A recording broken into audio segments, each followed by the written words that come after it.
The good feeling you have with this guy has nothing to do with him. Yeah. It has nothing to do with you and him. It has to do with literally your body saying like, I want that. Dear Shandy. Welcome back to Dear Shandy, listeners. Hello, Andy. Hello. How are you today? I'm all right. Doing all right. We're a little stressed with this Q&A because there's construction going on the building across the alleyway here. All the varieties of sounds. You got the jackhammering, you got the power drill, you got the blowtorch. Yeah, you got the and the right now. Tick, tick, tick, tick. Yeah, then you have the tick, tick. I don't know what's worse, the or the tick, tick, tick. To me, it's a that really that gets your attention. Actually, come to think of it, it's kind of amazing that we've had Dear Shandy for over 3 years and this hasn't been more of a thing. Yeah, we've had it coming from all sides. Yeah, we also have the barking of neighbors. We have remember the door slammer? We used to have every time. It was like with malice. Yeah, the heavy steel door. Bam. Yeah. Wow. I guess we should be proud of ourselves. Yeah. Shall we get going answering our listeners' cues, Andy? Hey, easy on that play. Keep your hands to yourself. Okay. This first question is from C. As in the letter, Andy. That works. CeeLo Green. I love CeeLo Green. Yeah, he was great. And then he was gone. Yeah, what happened to CeeLo Green? That's what I ask myself all the time. What happened to CeeLo Green? Yeah. I mean, that was someone who I perked up. I listened to, I was like, that's talent. Yeah, he was one of the last greats. Like the ones you're like, oh yeah, CeeLo Green. He's great. He's going to be around forever. Yeah, then gone. Yep. I think he took his dough. He did a Sprite Kemp. He was the Sprite guy for a while. Was it 7-Up or Sprite? I don't know. He 100%. I'm going to be honest with you. Sprite, 7-Up, they taste the same. Is that offensive? I was met with silence. No. I'm not going to fully disagree, but I will say this. Sprite is to 7-Up as Pepsi is to Coke, in my opinion. In my opinion, the difference is there's a little more fizz and a little less sweetness in Coke and 7-Up than Sprite and Pepsi. That's my opinion. But that's not the point. The point is I think that CeeLo Green took his 7-Up and or Sprite money and just was like, F it. Okay. I'm going to live my life. Like I respect that. He didn't want to be in the business. He wasn't chasing fame. Yeah. More money. Just chasing money. I got He got what he came for. Yeah. Dear Shandy, let me just start off by saying I love your podcast. Between your in-depth and intricate bachelor takes and your reasonable and thorough relationship advice, you have me hooked and feeling like I somewhat know how to better navigate dating in my 30s. Oh, how nice. Thank you, C. Thank you. I'm a 33-year-old female living in Philadelphia, and I recently went on a first date with a man I met on the apps, 30. Before our first date, he invited me to meet him at his house and we could go from there. I did my normal quick Google search of his name to ensure he wasn't a murderer, and lucky for me, I didn't find any criminal history, but I did find his wedding website for a wedding that was supposed to happen a few weeks from now. Now, on our first date, I think I have a little bone to pick here. Oh, really? I think the lucky part would be if she did find something really bad. Really? Yeah, because a guy who's done really bad things is gotten away with it most likely, and will do it again and maybe get caught the next time. But if you find something bad, then you dodged a bullet. If you don't find something bad, you don't know. Maybe you got lucky. Maybe you got very unlucky. Maybe the guy's clean on the internet, but he's a monster. Oh, that is such an Andy way to look at that. Just saying, I have a little bit of an issue with the semantics. You have to pick. Yeah. Now, on our first date, he did tell me he recently went through a breakup with someone he was with for about 8 years. He explained that although he's been officially single for about 6 weeks or so, the relationship had been pretty much over for about 6 months prior. Obviously, this known info that it was actually an engagement provides a bit more hesitation for me when I consider if he could really be ready to date someone new. So my question, do I tell him that I saw this info or allow him to share it when he's ready? I feel a little weird knowing that I know this, but also realize that these things exist and people have a past. So in some capacity, I think it's fair to take it with a grain of salt. Also, how soon after a serious breakup do you think someone could be seriously dating again? In my own experience, I've had breakups that took far too long, and in reality, both people were checked out of the relationship well before the actual breakup occurred. I completely agree with that. Yep. I've definitely... Oh, everyone's done that. Except the geniuses we've spoke about. Geniuses? Who the second they see the relationship, like, it's just not going. It's like the inflection point of like, yeah. Then they're like, okay, bye. and they do it with decency. Those people are like, that's the goal for everyone in relationships. Yeah, and actually in that case, sometimes you could be accused of being a little cruel. Yeah. But it's just, it's not even, it's actually the opposite of cruel. It's cruel to let it go 1 second past that point. Yeah, past the point where you know it's not let them good remember anymore. the good times, have obviously pain about the loss. Yeah. But at least know that they never saw the backside of the hill. Yeah. I gotta admit, in high school, I was kind of like that.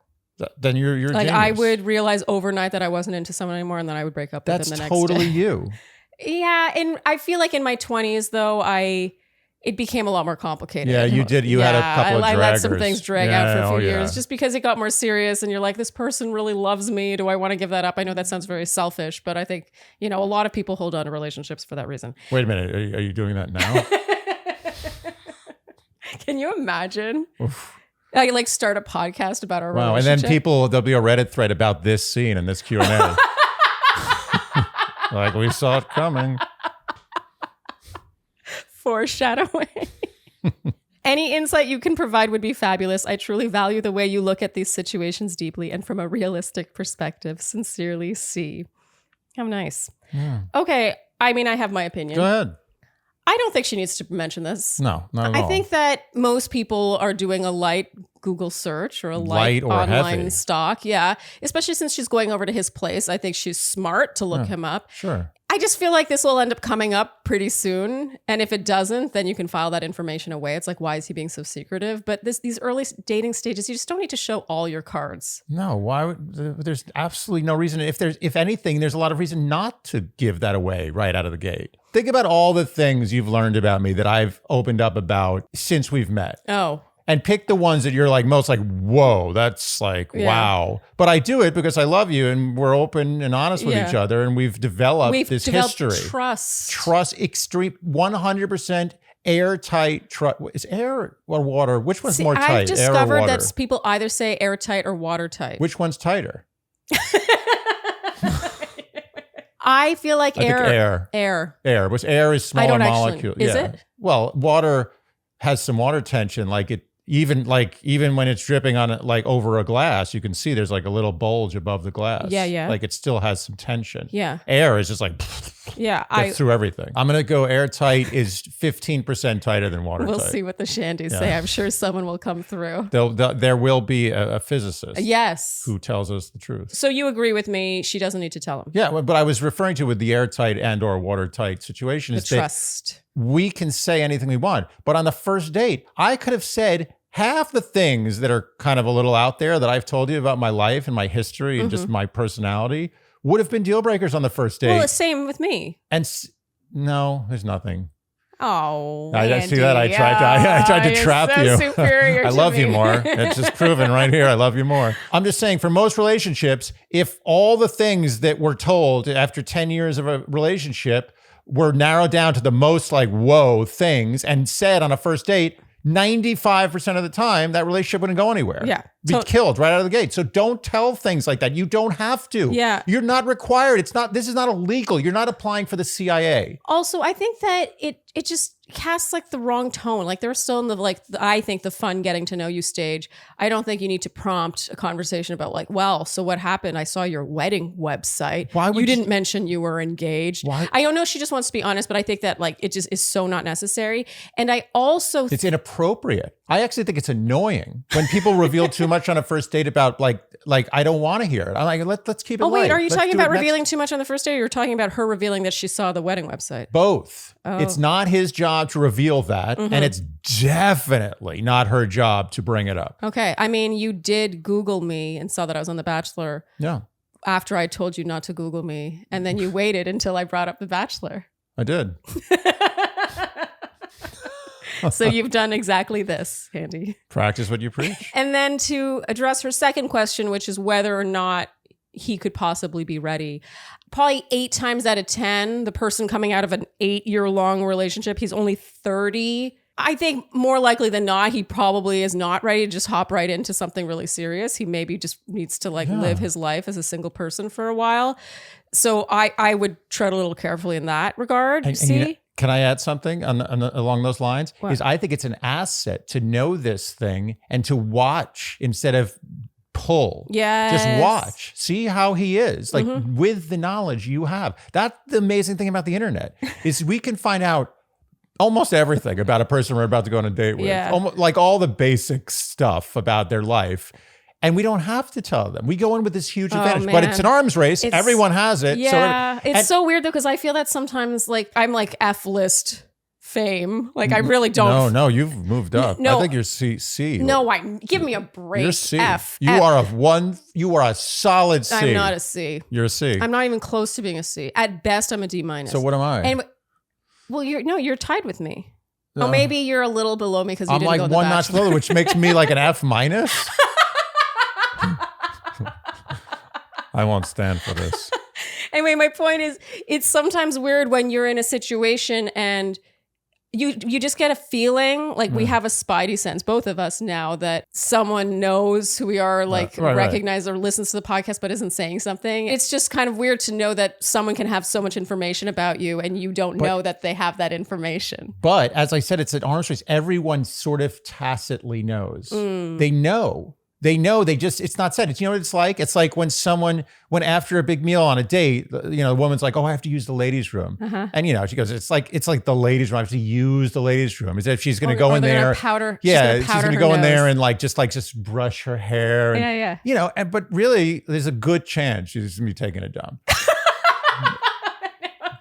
She's usually peeing. Peeing. That's true. But even peeing, it's not like she gets up. She's like, oh, we have had a great meal and I've drank a lot of liquids. I'm going to go empty my bladder with urine in the bathroom. No, it's true. But we all know what's happening, but we don't say it. Okay. We all know that we've Googled each other. We all know that we have a little advantage on each other. And that's part of life now. And we just exist with that. We don't have to talk about it. Okay. But so to get to the other question, which is, do you think that he could be ready? I'm saying 80% chance no, but my unpopular opinion is that a full 20%, which I think is a high percent. Most people would say there's no way. And I think that some people are totally fine with hopping into another relationship. 100% of that. And I agree with your ratio, but I also will say this. If it's right, it's always 100% to 0. Ooh. Oh, Andy, that's the romantic in you. Mm-hmm. How nice. Yeah. That's cute. Très bien.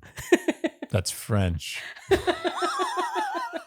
Okay, we can move on. C, good luck. I don't think you need it. No, you'll be fine. Just don't talk about this stuff. All right, this next question is from Molly. No. Dear Shandy, I have a question regarding my late grandma's wedding ring. My grandma passed away peacefully this past spring. Shortly before her passing, she told my mother that she wanted me to have her wedding ring. Since her death, I have not seen the ring or heard any mention of it. The ring's absence has been bothering me for months, but I don't know how to ask for it or if I even should without my family pressuring me to get married or questioning why I want it. For context, my boyfriend, 29 male, and I, 26 female, have been dating for 11 years and living together for 5 years. Our relationship is loving, communicative, hilarious, and overall amazing. I could see myself marrying him someday, but the commitment of marriage scares me. Yes, I am in therapy, LOL, and we are not financially ready for a wedding yet anyway. For those reasons, we won't be needing the ring anytime soon.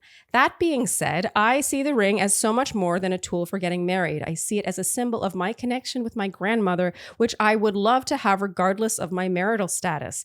The problem is I don't know how to broach this topic with my mother. She has been practically begging us to get married for years, so I don't want to get her hopes up by asking for the ring. Another complicating factor, I suspect that my mom has the ring, but I am not sure. Honestly, my grandma could have been buried with it. I didn't think to check her finger at the visitation for obvious reasons. Wow, this is getting grim. My mother also has 2 other sisters who can be a bit materialistic, so it's possible that one of them might have it. Sorting my grandma's possessions has caused a lot of family drama, and I don't want to trigger any more animosity between my mom and her sisters. I fear that asking for the ring could stir up complicated feelings that my mom and her sisters had put to rest months ago. So my question is, should I ask for the ring or try to forget about it? If I ask for it, how should I do it without getting my mom's hopes up and creating an awkward situation or stirring up sisterly drama? Thank you in advance. I love the podcast and would be honored to receive your advice. Smiley face, Molly. Complicated. And yet also, I feel very strongly about Well, this. go ahead. This is 2 questions in a row. You feel strongly Oh, about. really? Yeah. Do you want to go first? No. You know what this is like? This is like when I sometimes, in like elementary school or something, I would cheat on tests. Everyone did. And I would know everyone cheated. It was like obvious. Who cares? Elementary I think there's school. just varying degrees of cheating. It's like 5th grade. Who There's cares? like the person that like looks over. Oh my God. I remember one time I was in college and this star singer, he was like, he was the prodigy.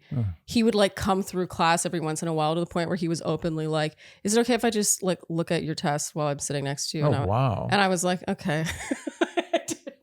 Oh my God. It should be the other way around. You should be the one doing that. Why? You're like the pretty girl. You should be like, can I just look at your test? He's like, sure, fine. I'm not confrontational. And I just felt kind of like everyone knew that he was going to have a singing career. So it's like, it was so inconsequential whether or not he did well in the test. But you were saying, sorry, elementary school cheating. Anyway, so I would be like, I kind of think I know the answer, but it would be a lot easier if I just knew the answer. So I would just cheat and be like, oh yeah, that's what I thought. So I didn't really cheat. Like I kind of knew that. It was just confirming. Yeah, it's confirmed my answer. Yeah. So I would like my answer to be confirmed. Yeah, okay. by you. Wow, that was such a good analogy, Andy. Thank you. Very good. Rocket money will save you so much that it isn't funny. Yes, Andy. Good jingle. I find it funny how your Rocket Money songs are always like hard rock / metal. Well, it's rock. The only genre that works with it is rock because you feel like rocking. You feel like moving and like going, like getting on the road. Like I have so much money, I can go anywhere I want. Rocket Money is a game changer. I feel like the internet is out to get you and your wallet. And Rocket Money, meanwhile, is the one in your corner. Yeah, the internet is the barbarians at the gate. They're all trying to peck at your money, your little castle of money, all these armies around. And Rocket Money is the moat. The moat. I haven't heard that in a while. Yeah, the moat with little alligators in it. So what are the alligators in this analogy? I would say that it's Rocket Money's ability to identify and cancel unwanted subscriptions with one tap. Do you like how I did that? Oh, very nice. And the drawbridge is their ability to negotiate lower bills for you. Ah, yes, by up to 20%. This one's actually crazy. When I first read about this, I was like, no. That's too good. It can't be. But legit, you can take a photo of your bill, send it to Rocket Money, and they'll do the rest. They will negotiate and see if they can get you a better rate. And once in a while, I get an email from them saying there's a large transaction detected. I love those because I'm like, yeah, I was stupid. I did buy that thing.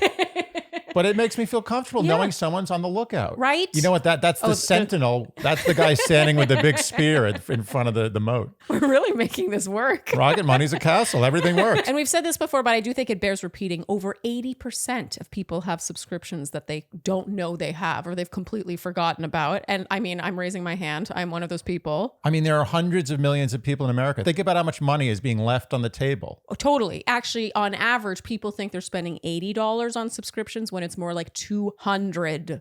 Wow. So Rocket Money is a personal finance app that finds and cancels your unwanted subscriptions, monitors your spending, and helps lower your bills all in one place. With over 5 million users and counting, Rocket Money has helped save its customers $720 on average a year. And $1 billion in total savings so far. Stop wasting money on things you don't use. Cancel your unwanted subscriptions and manage your money the easy way by going to rocketmoney.com/Shandy. That's rocketmoney.com/Shandy, rocketmoney.com/Shandy. Here, Lomi. Come on, boy. Come on, Lomi. Andy. No, he doesn't want to come. Oh, Lomi's feeling shy. There's all these cameras around. He's tired because he's been working hard at turning our food scraps into nutrient-rich soil. Wait, you think Lomi's a boy? Yeah. Here I've been thinking Lomi is a she.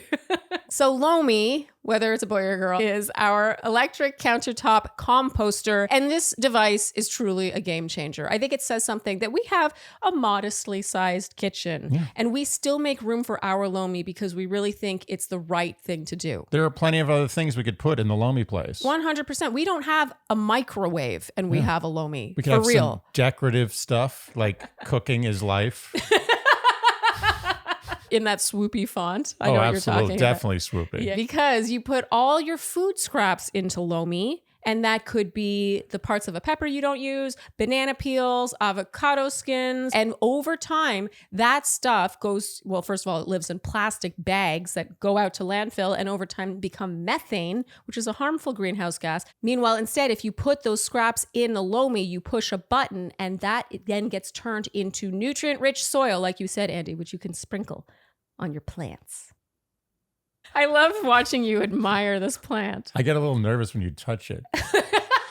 I don't like you getting handsy with my plant. Am I too rough? And also, it is that time of year. And what better gift to give than the gift of treating the earth a little nicer? Oh, it's so true, especially for the type of gift recipient who cooks a lot. And also, can I say something here? I don't think we've mentioned this before, but if you have kids, especially little kids, what do little kids like to do in the elevator? Oh, they love to push buttons. Can you imagine the excitement after every meal, your kids putting their scraps into that thing and pushing that button and watching it go? Yeah. Already we kind of fight to press that button. And let's not forget how annoying it is to take heavy, greasy, messy bags of garbage out to the garbage. Oh, I would say we take out a third of the garbage bags we used to. So whether you want to start making a positive environmental impact or just grow a beautiful garden, Lomi is perfect for you. Head to lomi.com/Shandy and use promo code Shandy to get $50 off your Lomi. That's $50 off when you go to lomi.com. That's LOMI.com/Shandy and use promo code Shandy. And we thank Lomi for sponsoring this episode. Okay, for me, when I read this question, I see Molly as the stapler guy from Office Space. Okay, I want to know where this is going. So the stapler guy from Office Space is like, I would like a piece of cake. Oh, actually, like, I don't want to be moved to the basement where there's no. She's like, oh, actually, Grandma did say that I could have a ring. But you really want me to get married. I don't want you to associate it with the marriage. And I don't know, maybe one of my aunts has it, but like, I don't want to stir up the family drama again by disrupting them. Okay, I'll just wait. Okay, Molly, like I have one issue with this. Oh wait, with my analogy? I listened to all your examples. Yeah. And not a single one was commitment to the stapler guy. But I do 100% agree with what you're saying. She's too passive. She's letting the life dictate to her. Yeah. So what if people know she wants to get married? Just do it. That's not the takeaway. Oh, I missed it. She doesn't want to get married. No, but who cares if people think she wants to get married? Who cares if people think she doesn't want to get married? Who cares if people think she's coveting a ring? Who cares if her sisters are talking? She should just stop caring so much and just live her life. She wants that ring. She is entitled to that ring. She's entitled to the ring. And even if she's not technically entitled to it, it's a perfectly reasonable ask. I do think, Molly, you need to do this sooner than later. Yeah. Because I think the more time passes, I don't care how much drama was surrounding her grandmother's things. She was promised one thing. It's something that actually means a lot to her, that makes her feel connected to her grandmother. If you wait a year, who knows? You don't know what's going to happen. Like that stuff. That could be in a pawn shop. It could be at a pawn shop. It could be in someone's possession, but they don't even know where it is. I just think you need to stop caring so much what other people think, including your mother. You do not need to get this ring only under the pretense of it being used as your engagement ring, I presume, unless her grandmother said that. I actually think I know how I would do this. Like, I don't think this is that complicated. Uh-huh. I think I would just go to my mom, her mom. I would make this a talk. Yeah. This is a talk. This is a talk. You sit down, you cannot have avoid a talk. The talk. Yeah, don't let her like be doing other things like, totally. Just like doing shopping online while she's listening. No, this has to be a talk. And you say, listen, I don't want you to read into this, but Grandma meant a lot to me, and I want to like honor her memory. And one day I plan on getting married. That's not necessarily. I don't think she even needs to plan on getting married. I think she should put it there because by acknowledging the elephant, it makes her mother less, conspiracy theory spinning. Oh, so you think her mother is concerned about her becoming an old maid or something? Marriage has to be laid on the table because her mother's going to immediately be like, "Oh, you want the ring? You're getting married? Who's going to be married? Are you going to marry that guy? When are you getting married?" She's got the elephant's right there. Acknowledge the elephant. She's 26 years old. Doesn't matter. Oh my God. Who knows? There's something generational. Maybe she's the oldest woman in this family to not be married. Yeah. You have no idea what's going on. Yeah. But she says, listen, I may get married one day. I am not. There's no immediate plans, so don't get crazy. Just create that that acknowledgement. Mm-hmm. And if someone else has claim to it, or if it's in the ground, I mean, God forbid, that's fine. I totally understand. Well, I just want to say that I That would mean a lot to me. It would really be a sentimental thing and also a very meaningful thing to honor her memory. And I do plan on getting married one day, and I would use this as my ring. Done. I do think there's some generational differences here, for sure. Like, I think it's possible that maybe her mother is of the mindset that why would she want the ring or need the ring, have any use for this engagement ring unless it's going to be her wedding ring. You know, it's not enough for it to just be a symbol of her love with her grandmother. It has to be a symbol of matrimony, you know, being passed down like an heirloom. That's why I don't totally disagree with your take on like telling the mother that I'm getting married one day. But my issue with that is that it is still cowering to her mother's requirement that she get married one day, when I really think that it's time. Molly, at 26, she's nearing that age where you need to start standing up for yourself and realizing that your parents don't know all. Like, she has to go after something that she wants and that means something to her. I'm getting a vibe from a lot of this email that there's a passivity in her choices. Even the fact that they've been dating for 11 years. She's been with this guy since she was 15 years old. Oh, whoa, that's right. She's 26, he's 29, 11 years, living together for 5 years. She's been living with him since 21. And then she's scared of marriage, you know, like, so, and I love that she says she's in therapy, LOL. I just feel like there comes a point where you just want to take the reins of your own life and be like, I'm going to do this. I want to do this. I'm actually impressed in a way that she hasn't already caved to all the pressure to get married. And it's almost like a part of her is like, no, there's like something else I want to do here. I'm not sure what it is yet. And who knows? I'm not saying that she's not meant to be with this guy. It's more like I want her to just spread her wings a bit. It feels like she's all like tight, like in a cage. Well, that's an interesting point. And maybe this question is a red herring for what the real issue is why is she still, and now I'm becoming her mother. Like, why is she still with this guy and not married? Yeah, I can only imagine. Like, I'm sure all the family get-togethers. It's like, like, what's going on? It's a nightmare. And now she asks for a ring. He's Can you getting imagine? the milk for free. She could say, you know what? I realized in that sit down, she could say anything she wants, and the next thing that's going to happen after that is every sister's going to get called. Guess who asked for the ring? It's like, the gossip will spread. But I also will say this. She's very passive, I agree. But I do think that she has to go through the gatekeeper. Her mother's the gatekeeper for this ring. Yes. So she kind of has to play a little 100%. game here. And I don't even know if passive's the right word. It's just too concerned about other people's comfort, other people's desires, other people's expectations. But in a way, that is passive, because passivity to me, the ultimate passivity is like you're letting the tide kind of move you. And you're like, I'm good with this. The tide's good. I don't want to disrupt the tide. The tide is all her familial connections and the pressure she's got. Yeah. I also think it's just being overly considerate of other people. Yeah. I think you can be considerate of other people and still speak up for what you want. And I think we'll leave it there. How she chooses to go about it, I think, is up to her. But I think that the message I want to get across here, and I think we agree with this, is that she needs to definitely go after the ring. Yeah. No, it's not a materialistic thing. Go get that ring. She is owed that. Her grandmother wanted her to have the ring. It's ridiculous. Yeah. She should get that ring. She should get it. She legally almost should get it. Unless there was some stipulation, like she only wants her to have it as her engagement ring, something like that, something she's not mentioning. I don't know, but I feel like this is a really good exercise for her. And Molly, you should not sit on this, because it's going to be weirder if you wait a year or 2 years. Then it's like, oh, remember grandma's ring? And then everyone's like, huh? I don't know. Who has her ring? Yeah. Oh, we melted that down a couple of years ago.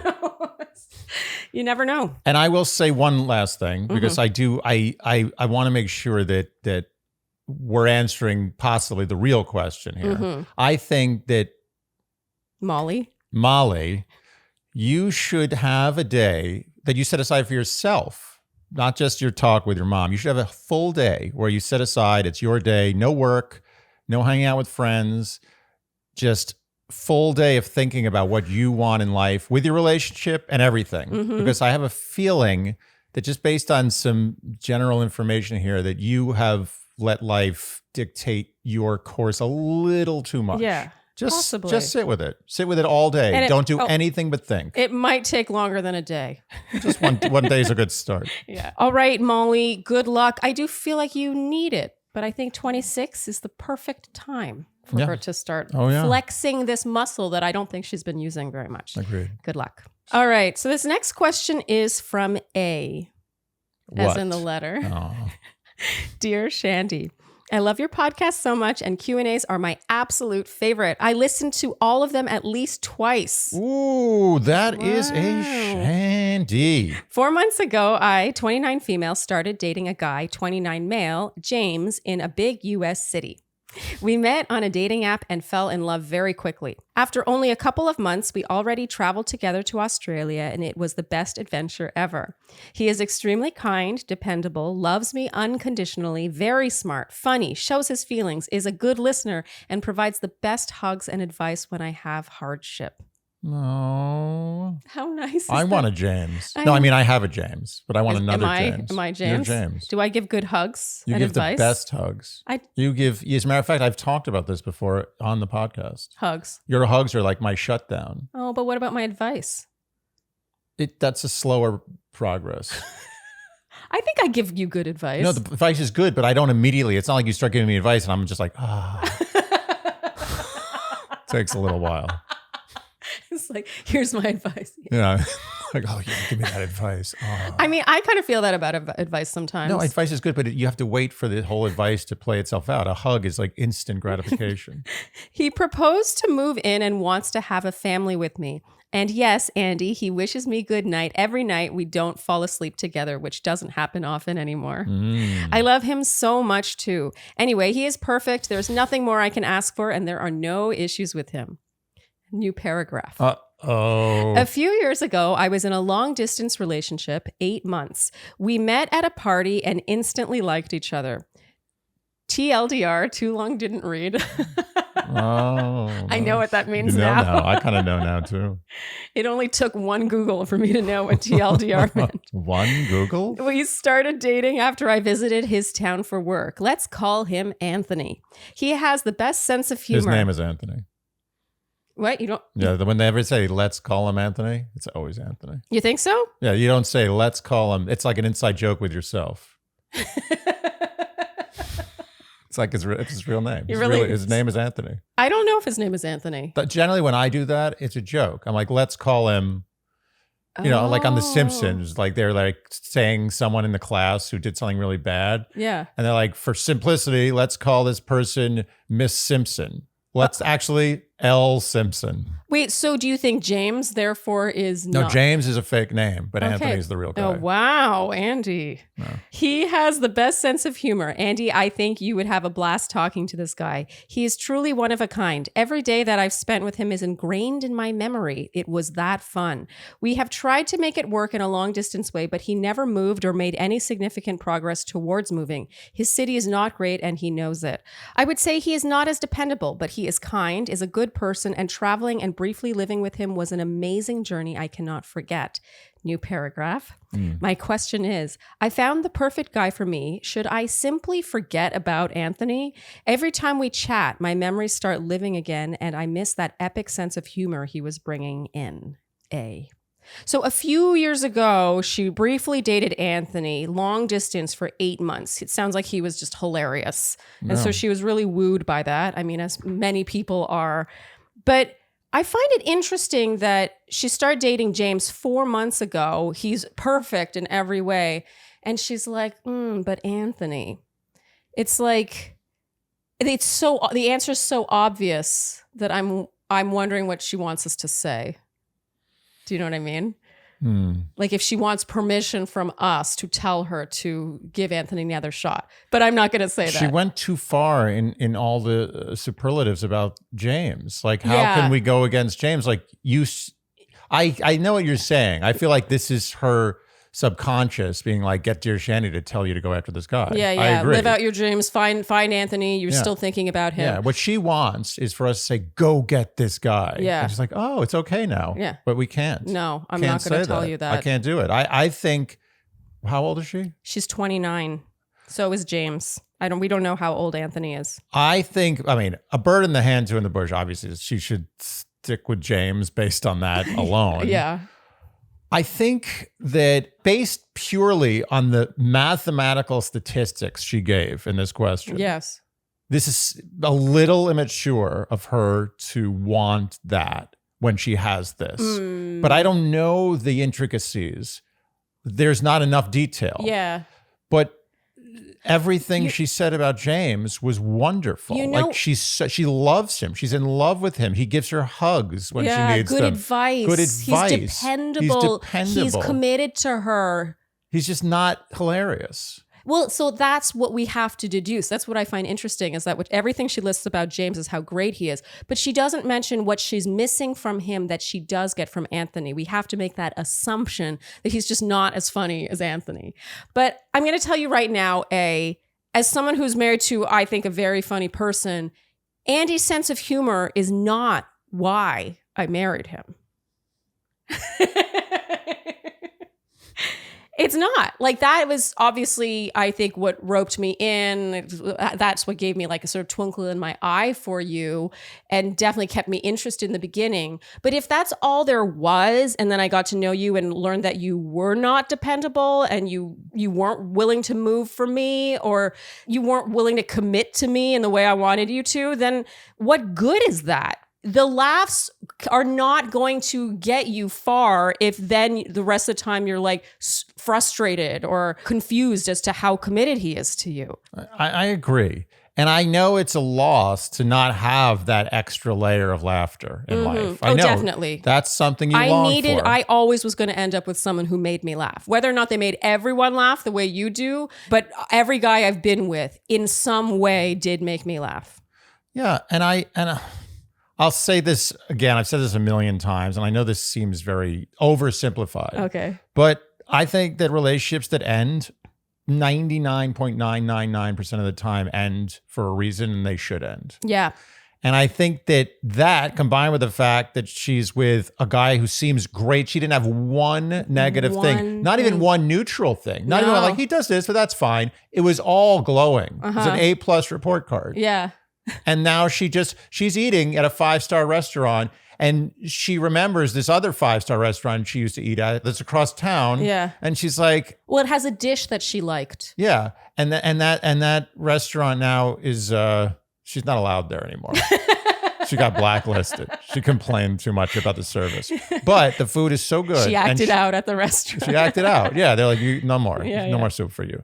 But she still thinks about that restaurant. She's like, that food was so good. But she's eating at a 5-star restaurant where the service is good and they love her. They're like, oh, Miss Smalley. It's so good to have you. It's not Miss Smalley, it's Miss A. Oh, whatever. She's Molly to me now. Miss A, it's so good. Sit down here. We got a special table for you. It's an Italian restaurant. Yeah, I think. Is that Italian? Yeah, I think there's something to unpack here. She didn't really talk about how often she talks to Anthony. She says, every time we chat, my memories start living again. I don't know how often you're chatting with Anthony. I do really believe you can be friends with an ex. I really do, as we've clearly stated many times. Also, episode 5, can you be friends with an ex? But if chatting with Anthony, all it's really doing is making you notice what you're missing with James, I do not think it's in your best interest to really invest in that friendship too much. I agree with you. I think it's a forbidden fruit. And you don't smell forbidden fruit. You certainly don't eat forbidden fruit, and you don't look at forbidden fruit. You acknowledge the fruit's existence, but you don't engage with said fruit. I think, in a way, an amazing sense of humor is sort of like amazing sex. Yeah. You cannot assume that because you have this thing that's so amazing with someone, that makes them a good partner. Yeah. And actually, it can screw with your head because you're like, oh, well, this is so great. The other stuff kind of, it works. Like, you start justifying the other parts of the relationship that actually, without that sex or without that sense of humor, you probably wouldn't be considering this relationship at all. Absolutely. Look at it that way. If I married the girl who made me laugh the hardest or was the best in bed, my life would be a nightmare right now. Oh, that was like the weirdest backhanded compliment I've ever heard. Are you saying that I don't make you laugh the hardest and I'm not the best in bed? I've been with a lot of people. No, it's fine. It's fine. No, you make me laugh the hardest.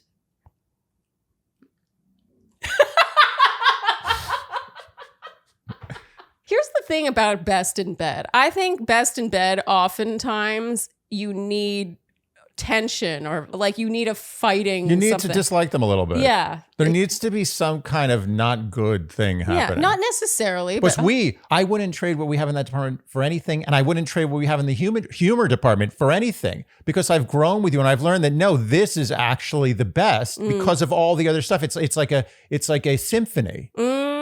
Yeah, it's like, oh, I really love cello. Well, listen to Tchaikovsky's Fifth with just a cello. See how that sounds. Okay, I mean, I agree, obviously. Yeah. It's funny. I can picture people being kind of shocked by that. No. But I feel like people expect that you marry the person you just find the funniest and have the best sex with and get along the best with and I don't know, all these things. But it's so much more than that. It's like it's honestly, it's the first paragraph where she described James. It's like someone's dependable who gives you a really good hug when you need it and gives you good advice and you can rely on them. They're committed to you. Stick with James. Yeah.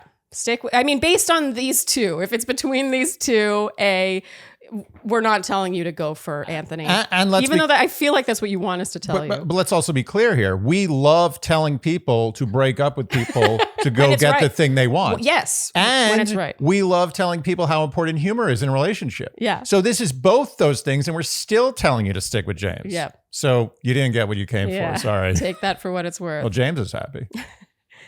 And she should be happy too. She should be happy. You should be happy. Be happy. Appreciate what you've got that's so great. Don't only notice what he's missing because it's something someone else has. You know what I think she sees? This is what I think. What? I think she's come to that moment in life where we all are like, oh, this is it. I'm going to spend the rest of my life with this person. And suddenly you have the terror. Oh, yeah. It's the and small she's 29. death. The time's just right. The time's just right. Yeah. It's that little death we all experience. Yes. It's a death, and you have to come to terms with that death. It's a death, but in death, the plant dies, turns to crap, and then that fertilizes an even bigger, more beautiful plant. Yes. And that's what's happening here. Let that go.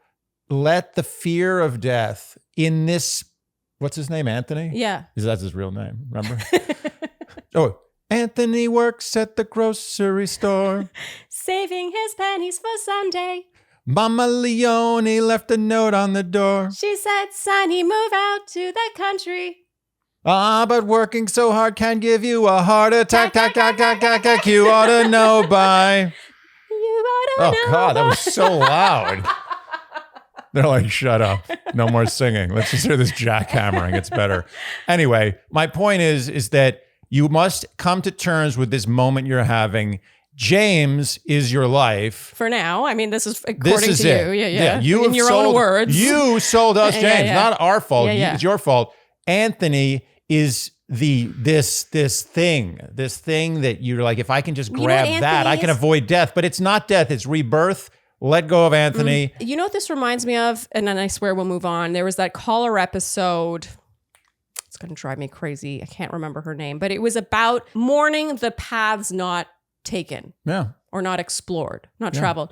Like Anthony represents a path that, had potential. Yeah. She's still thinking about it. She still likes his company. And now that she's got something so good, she has to really kill that. Yes. It dies. It dies. She has to make a choice. Killed. Yeah. And you know what? You can let it live. Let it live. The fantasy can live. You can let it live. Mm-hmm. But it has to remain a fantasy. There are girls, I've told you, there are still girls that I think about and but it's not like, oh, I want it. It's like, oh, that was nice. I can live that for a second and then leave. The sliding doors effect. Yeah. The movie Sliding Doors with Gwyneth Paltrow. Do you know what I'm talking about? I know the sliding doors. Okay. All I'm saying is that we all, once in a while I'll be like, oh, if I had stayed with him or if we had done that, if I had moved to London like I was supposed to do, I would have a completely different life right now if I hadn't met you. There are all these paths not taken and you will mourn them and you have to accept that and not give it too much credence. Yes. And also know, really mathematically speaking, there is a very good chance it wouldn't work out. Oh. Yeah. Who knows? This is the info you gave us. Yeah. If you exaggerated or misrepresented it, it's your fault. Yeah. We're just saying what we saw. Mm-hmm. And she said, ultimately, this stands up to me, and then I swear we'll wrap. She said, Anthony, I would say, is not as dependable. To me, that's a big problem. That's one of the top things problem. You should be looking for in your forever partner. Yeah. Dependability. Humor is a cherry on top. Oh, we need we need salt. I didn't get salt for tonight's dinner. Can you go out and get it? Oh yeah, absolutely. Get home, no salt. Just sitting on the couch playing video games. That's the example. Yeah. All right, good luck. I feel like you needed a bit just for you. So Charlene, I know you like to wear pajamas. I love pajamas. Yeah. I love them. There's not 3 seconds between Charlene coming home and getting into pajamas. Yes. I am one of those people, I get home, I instantly put on pajamas. You're like the opposite of Superman. You just go from... But I have to say, I don't love all your pajamas.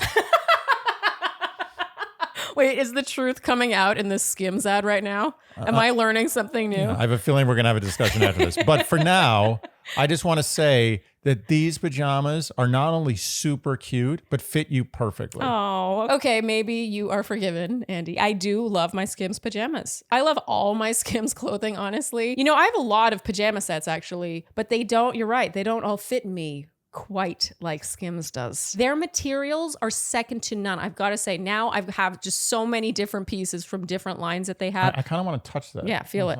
Feel it. It's so, look how stretchy. I'll tell you something. If I knew about Skims before I was dating you, a lot of people would have gotten Skims as a gift. A lot of people? Like a lot of ex-girlfriends? A lot of my ex-girlfriends would have got Skims. Wait, not me? Well, you're getting it for yourself. It's true. I'm hard to buy for when it comes to comfortable clothes because I buy them myself, honestly. But I do think this is a great gift idea for someone who maybe should be treating themselves to something really comfortable to wear around the house. Skims has it nailed. You guys know I'm obsessed with their Fits Everybody collection, especially the scoop neck bralette and their boy short panties. Literally, I'm wearing them right now. I know up top I'm wearing the Skims t-shirt bra. I'm wearing Skims top to bottom. So Skims is creating the next generation underwear, loungewear, and shapewear. And Skims makes holiday shopping so easy. With styles for everyone in the family, Skims Holiday Gift Shop is the destination for all your gifting needs. Believe the hype. Skims has over 100,000 5-star reviews for a reason. Skims Holiday Gift Shop is now open at skims.com. Plus, get free shipping on orders over $75. After you place your order, be sure to let them know we sent you. Select podcast in the survey and then Dear Shandy in the drop-down menu that follows. Hello Fresh for a great cooking sesh. Oh, Andy, what a good jingle. Can you think of a better way to have a great cooking sesh than with HelloFresh? That's why your jingle's so appropriate. Because HelloFresh is a meal delivery kit where you get all the ingredients and the recipe you need to make delicious, healthy meals at home. They're delivered right to your door, so you don't have to go to the grocery store. You don't need to look online. You don't have to do the Google search of like, what should I cook tonight? Which, by the way, I have done in the past. What's the first thing that comes up when you Google what should I cook tonight? A whole lot of overwhelm. You might not have what you need in the fridge, and that means then you have to go and buy the ingredients. How great with HelloFresh, all the ingredients are ready to go. It just takes a massive decision out of your day. It really is just such a time saver. You know what I would guess? I would guess the first thing that comes up is chicken Caesar salad. I'm just not one of those people who naturally keeps a fully stocked kitchen and has a repertoire in my mind of like 30 dishes I can whip up. Mad respect for people who can do that. My mom is one of those people. I admire that skill, but I do not have that. Minestrone soup.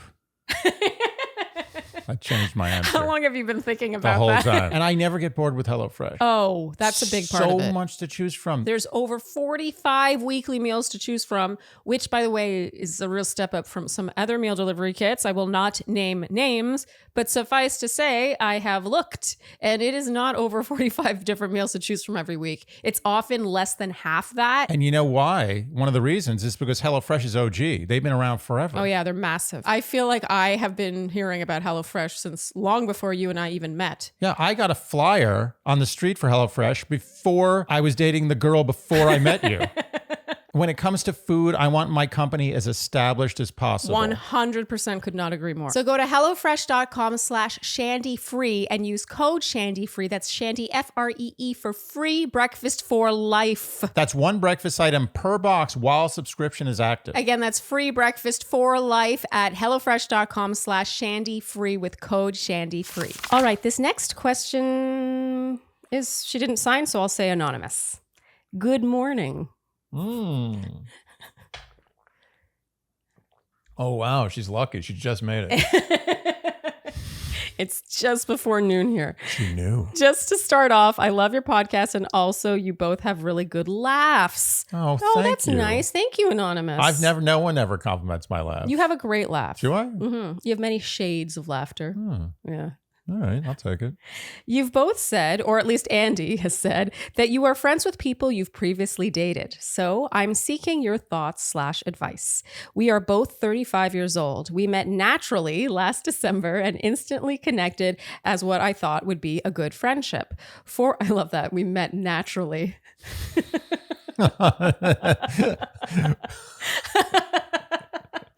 It wasn't an aberration of nature. Forward to April, we expressed feelings for each other, that we wanted to try dating, and if it didn't work, we would return to friendship. The problem, he decided that he doesn't want to date anymore. About 2 months into dating, he started to become more distant, significantly less texting and not making time, pulling back on compliments, etc. We had a few conversations about it along the way, and he would try for a couple days and then retreat again. He has an avoidant dating personality. We had pretty good awareness into each other's backgrounds and areas that we are both working on in therapy, etc. We are very sexually compatible. It's playful, explorative, caring, nurturing, and passionate. This is something we both agree on. I asked for space once he said he didn't want to date. I understand not wanting to date, but I'm hurt and angry by his avoidance to just end it earlier and speak up. His avoidance made him do things that instantly hurt the parts of me that often don't feel important, and he already knew this was a thing for me. It doesn't feel like he kept that importance we placed on our friendship in mind. I told him I didn't know if I could do a friendship and asked for space. After 2 weeks, I reached out. Nice. Oh, I shouldn't laugh. That's just so relatable. Yeah. We met up to check in. I had questions for him and I shared how I was feeling. Loss of trust in his word, fear for allowing him in, not knowing if he deserves my friendship. What sucked is how comfortable it simultaneously felt to hang out and talk. Also, he asked if I had any interest in spending the night. Neither of us have been people that sleep with exes once it's over, but I stayed. And once again, sex was amazing. Probably better than before. Yeah, that extra layer. It's a good point, Andy. Yeah. I become incredibly sad at the idea of not having him in my life. We share a lot in common, and I've been able to share things that I typically don't, or takes me sometimes years to share with someone. I'm not sure if I should try to repair this friendship. I'm not sure how to be friends with someone where that sexual compatibility is incredible. Do thoughts around that go away? How does one transition from dating to friendship? Thank you, Anonymous. I mean, this is a lot of questions. Yeah. I mean, I don't think we're going to focus on like all those, how does one transition, blah, blah, blah, because that's too general. But we're going to address her situation. Yeah, her specific situation. Yeah. First of all, if there's still strong sexual desire, you can't be friends. Yeah. Period. You can be F buddies, but I don't know if that's a good idea. Yeah. You know, I learn everything, by the way, now on TikTok. That's everything I know is from TikTok. But I did see a TikTok where the Chinese are like, they love this guy, Andy. He's the best. Get everything. Oh, I don't know how I feel about that. Yeah. No, TikTok. I don't like TikTok. Yeah, you like TikTok better than me. I don't like it. I don't like it, but I will say that it does have very good AI and it knows what I like. Yeah. And it's starting to give me things that are, I'm learning things. Oh. I'll be honest. Like I'm not getting garbage. I'm not getting a bunch of like, but inappropriate girls dancing around half naked. I'm not getting any of that. Okay. Well, once in a while. Only on Saturdays, just for a few hours. But no, seriously, I don't get any of that anymore. It's just like science discussions, philosophy discussions. But how does it make you feel to know that your mind is being learned to a point where they know to give you that? Doesn't it feel violating? It feels violating, but it also feels like a restaurant where you go and they're like, what kind of food do you like? And I'm like, oh, I like this. And I sometimes like that, but I don't like this. They're like, we got you taken care of. Oh, it's back to the decision making. Yeah. It's like an omakase where the chef knows you.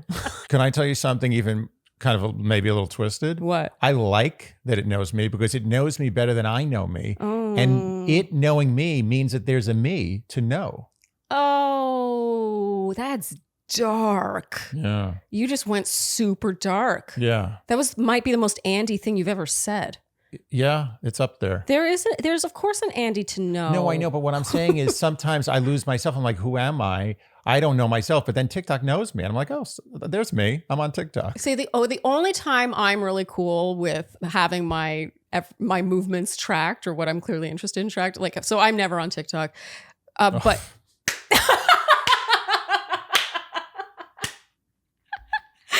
I mean, I wasn't humble bragging. It's just fact. But sometimes I'll be online, like looking at things, sort of like window shopping online, and then I'll be off doing something else, and then I'll see an ad for the thing I was shopping, and I did like it, and I'm glad to be reminded of it. Right, but they're trying to sell you something. Yeah. That's different. These people are not trying to sell me something. I mean, theoretically they are. They're just trying to say like, Andy, you like this. Here it is. Enjoy. They just want me to keep watching. Yeah. Which I don't do. I'll watch and then I'll be like, okay, I had my fill. Anyway, enough about TikTok. This isn't about TikTok.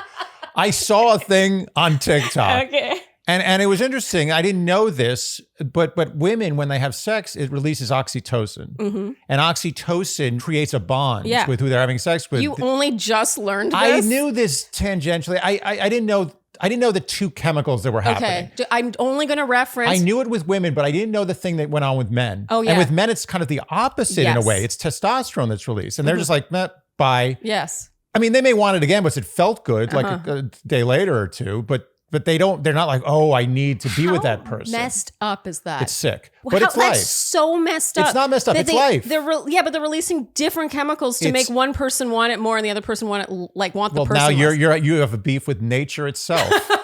The fabric of the universe. You want to take that stand? I'm only going to link out here our episode with Tracy McMillan because we talk about it here. Yes. And that was a really, really amazing, one of our best hot topics. Great hot topic. Yeah. Anyway, my point is that it's dangerous for women to be in this situation more than it is for the man. Yeah. So I would avoid at all costs any people you have strong sexual desires for that don't desire you the same way in a relationship. Mm-hmm. Avoid it because it's going to not only mess with your head completely, but it's going to ruin your other dating opportunities. Oh, that is the big danger here. The gray zone where she has blinders on for him and okay. Is it okay if I go? Yeah. I have the same take as you, but it's so much harder or harsher. Like, I am going to be honest with you, Anonymous. This guy is not your friend. No. He has not treated her like a friend in their relationship. She said, we naturally met last December and instantly connected. She thought it'd be a good friendship. Fast forward to April, they expressed feeling towards each other. So the friendship is 4 months old? Yeah. 4 months? Yeah. So basically what they were, it was all a precursor to dating. They weren't like lifelong friends. I'm sorry. No. They were always going to date. It just took longer for it to happen. And then in the relationship, he, knowing the things about her that he learned as a platonic friend, still did actions that would hurt her and knew they would hurt her specifically, especially because of their 4-month-long friendship. Well, he played her in the worst way. Yes. He did not treat her like a friend. He did not show her respect as another human being who he has any interest in as a friend. He treated her like an F without the buddy. Exactly. Wow. That just landed with me. An F without the buddy. Yeah. I know that there's something about this person really speaks to her. I get the impression that she wants to date him. Fully, right? Like she's like, how do we transition to being friends? I think she's willing to go back to being friends just because she doesn't want to lose him in her life. But one of the reasons she doesn't want to lose him in her life is because she can't see clearly because the sex is so amazing. Yeah. And every time you have sex with him, you are strengthening that part of your brain that is attached to him. The oxytocin or just also the company, like the parts of him that are the best parts are coming through in those moments. But you've learned from experience that dating him does not work and that he actually doesn't treat you with respect, or at least not in respect in the way that you require. You know what? I went to a bar when I was like 15. It was a bar called O'Reilly's. It's gone now, so I'm not going to get them thrown in prison. But they served all underage kids. And I don't mean underage like 19. Yeah. If you went to this bar back then, when I was in high school, you walked in, it would look like a daycare center. Wait, so was it just the known bar? It's like It the was bar. the bar Oh, okay. you went to drink when you were not only underage, but like deeply underage. Oh my God. And there was the first place I ever got drunk in my life. And I remember I was drinking Long Island iced tea. It was so trashy. They were like, you know, well, I you remember. want to get drunk fast and cheap. Yeah, I had this friend, Danny, and I said I didn't know anything about drinking, and he had been drinking for a while. He was really cool. So I'm sure he's old was like he? in prison now. But he was like my age. Okay, we're But talking, he had just started drinking we're when he talking was like 12. like 16 years old. Like how We old? were Are you? 15 and 16. Okay. So I drank this whole Long Island iced tea, and I was wasted. Okay. And I was like 15. I'm just walking around. If I would pay so much money to walk into this bar and see what it looked like that night. Can't have bars like that anymore in the city. No. No. I mean, the I hope worst you not. get is maybe some 19-year-olds. Nowadays they do the electronic thing. Oh, They yeah. like even I'm getting carded constantly. I'm getting my driver's But do you license kinda put in like the it? machine.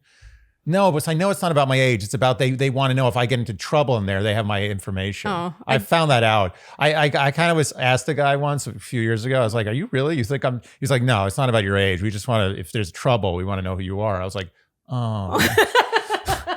So you don't think I look maybe 20?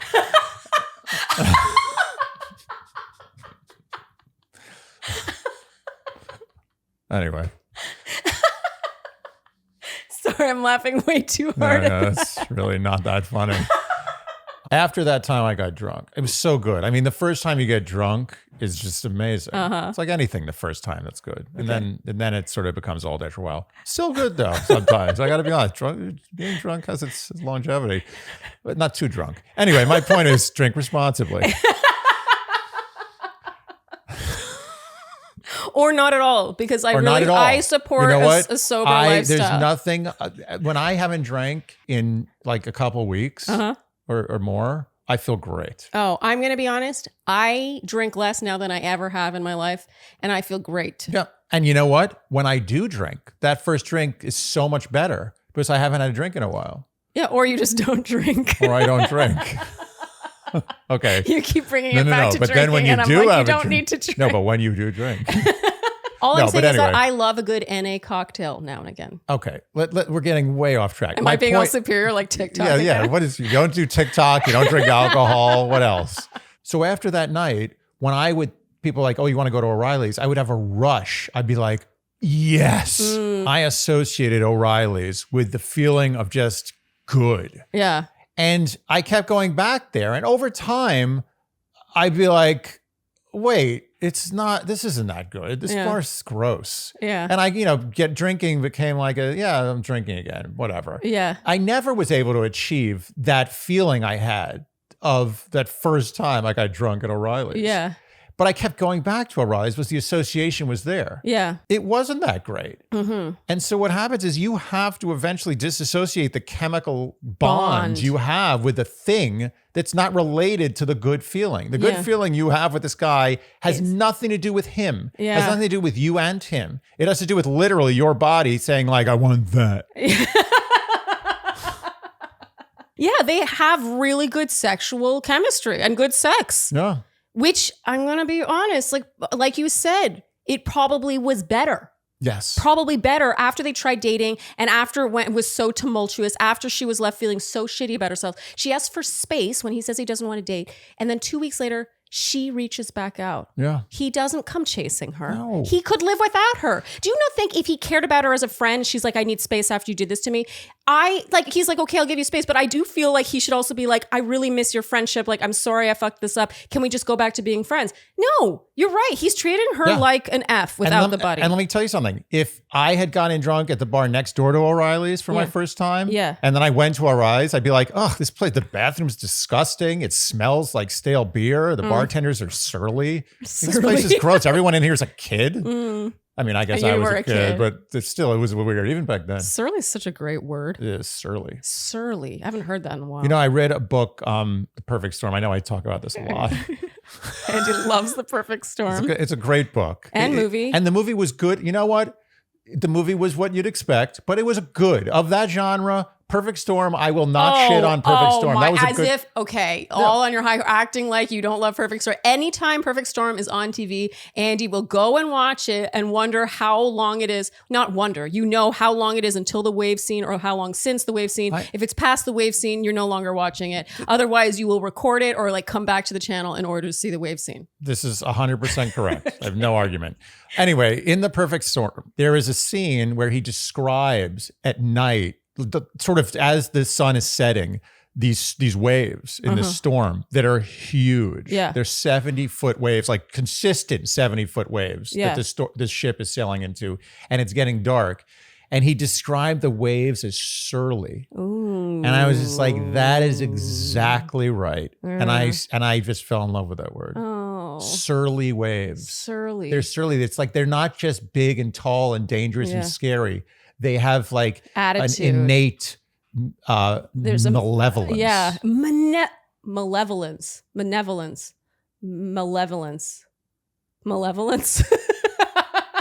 I realize I've never said that out loud before. I've said malevolent.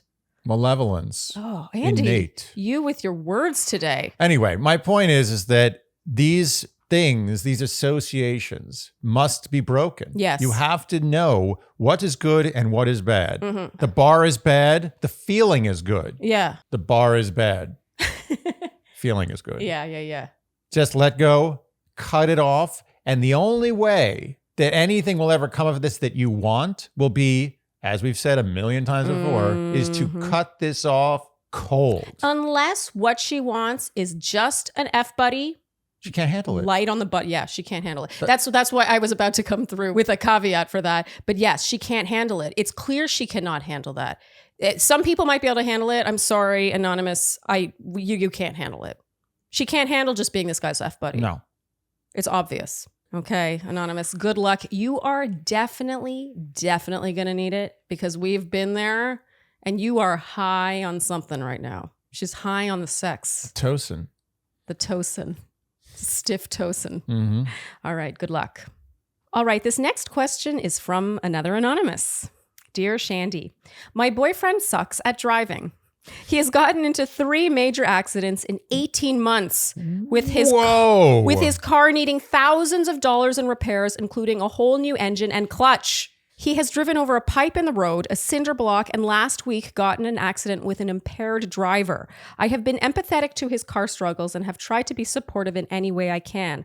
I recently got a brand new Tesla, my first car that I saved up a ton for. The day I got the car, my boyfriend asked to drive it and I grimaced. I am scared to let him drive my car because of his track record. I have never been in an accident and he has been in around 6 and has totaled 2 cars. I mean, this guy shouldn't be allowed to drive. How does he still have a license? I do eventually want to have us share the car since we live together, but I am terrified of letting him drive my car. I don't know if I should be strict and never let him drive or have him somehow prove to me that he can drive safely, which just feels icky and not like my character. Maybe a defensive driving course? Please help.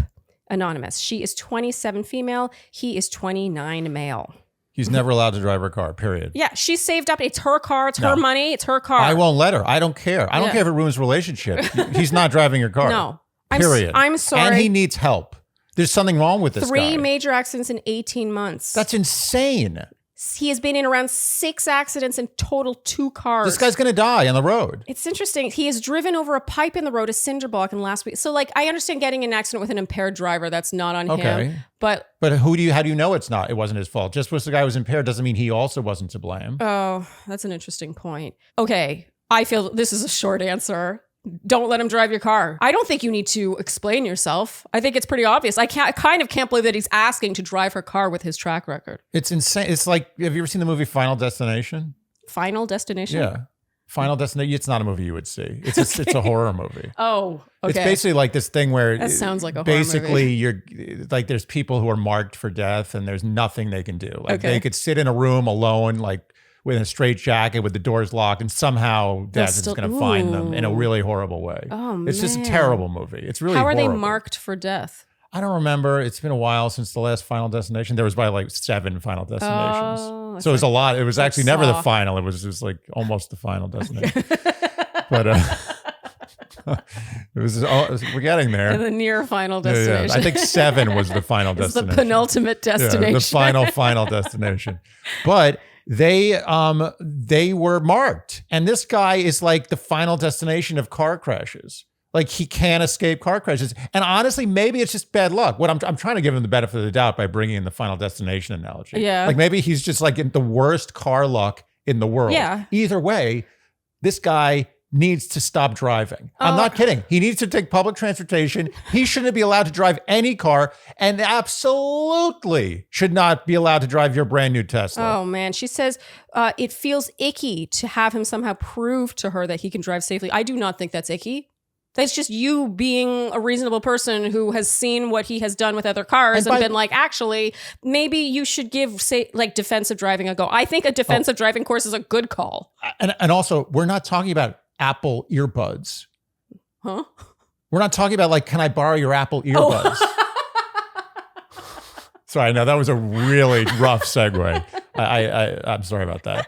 But that's what I'm saying. It's just like, can I borrow your earbuds? Like, you have a tendency to lose things. And, okay, what is it? $100? Yeah. Worst case scenario? Yeah. This is someone's life. He could kill people. He could kill himself. Her relationship could be over, but he's at a hospital. And also, a Tesla isn't cheap, and it's her first car. She's saved up for it. This is a huge investment on her part. This is a life and death and money. This is a serious situation. Yeah. He cannot drive her car. Yeah. Okay. Well, that was quick. Can you picture anyone disagreeing with us on this? No. You'd have to be you'd have to be a bad person. You'd have to be someone who wants to cause damage to the world. Or maybe you're someone who's been in a lot of accidents and none of them were your fault. And so we're like maligning this guy for his track record. But some of these things he did. How many people do you know who've gotten in 3 car accidents in 18 months and none of them were their fault? How is that possible? Yeah. I mean, defensive driving is a thing. And you can be on a road driving and you see someone doing that kind of thing and you're like, ooh, I'm just staying away from that car. Yeah. Scary. I feel like he's that guy. He's the guy. He's the guy who causes accidents. He's the guy who thinks he's in a video game, or I don't know like what his sense of money finances are, or like the repercussions. Like it doesn't sound like he's killing anyone, but the fact that he's totaled 2 cars. He hasn't killed anyone yet. Yeah. Give him time. This is a no-brainer, Anonymous. Sorry. Not sorry. Like, congratulations, first of all, on your Tesla and for buying yourself a car. Enjoy it. It's not your responsibility to share it with your boyfriend. And also, you want to end this relationship real fast? Let him borrow the car and watch what happens if he gets into so much as the slightest fender bender. The fight you will have will be relationship ending. And you'll never get over it. You'll be like, remember that time that I said I didn't want you to borrow a car? I didn't want you to borrow a car. You borrowed the car. You got in an accident. How could you live through that? How could that relationship survive that? I'm going to be honest. I'm judging him for putting pressure on her. I am also. Yeah, he is a dick. I can't believe he's like, let me drive your new Tesla. Could you imagine? I can't even think of an analogy. It's so absurd. I imagine, because she says, I've been trying to be empathetic to his issues, like his car troubles. I imagine that he comes home and he's like, this happened to me. That thing came out of nowhere. That guy was, blah, blah, blah. That cinder block, I didn't see it. But I'm sure that he has his reasons. He probably thinks that he's not doing anything wrong. And look, maybe, like we said, maybe he's just really unlucky. It's just not a great look. And I think there's nothing wrong with making someone prove themselves. I mean, imagine if like you had a friend who was like, no, they called him Old Red Wine Lucy, because every time she went out, she'd spill red wine on her dress every night. Yeah. There's literally every picture at the end of the night is Lucy covered in red wine. Red wine. Yeah, red. No, and then Lucy comes to you. She's like, Charlene, I just love this dress, and we're the same size. Yeah, is it okay? That cream dress. Yeah, that silk cream. That blinding white dress that you have that's so expensive and beautiful. I have this bachelorette party. It's going to go to like 7 a.m. Oh, it's going to be great, but I want to look good in those pictures. Can I borrow your dress? Red Wine Lucy. Old Red Wine Lucy. Okay, I mean, you have a point. And I agree with you. He's a dick. Well, I don't say dick. I'm judging him for putting her in that position where she's writing into a podcast being like, I feel icky asking him to prove to me that he's a good driver. Why is he asking her in the first place to drive her new Tesla. Like he should be have some awareness of the fact that maybe she doesn't want to do that. She said she's saved up a ton. She saved up so long to buy this car, her first car. Like it's honestly, it's like a cartoon. This feels like a parody. It's almost like he's playing like a prank on her. Yeah, she's being punked. Yeah. Put it this way. If Red Wine Lucy came up to you and asked this favor, what would your immediate emotion be?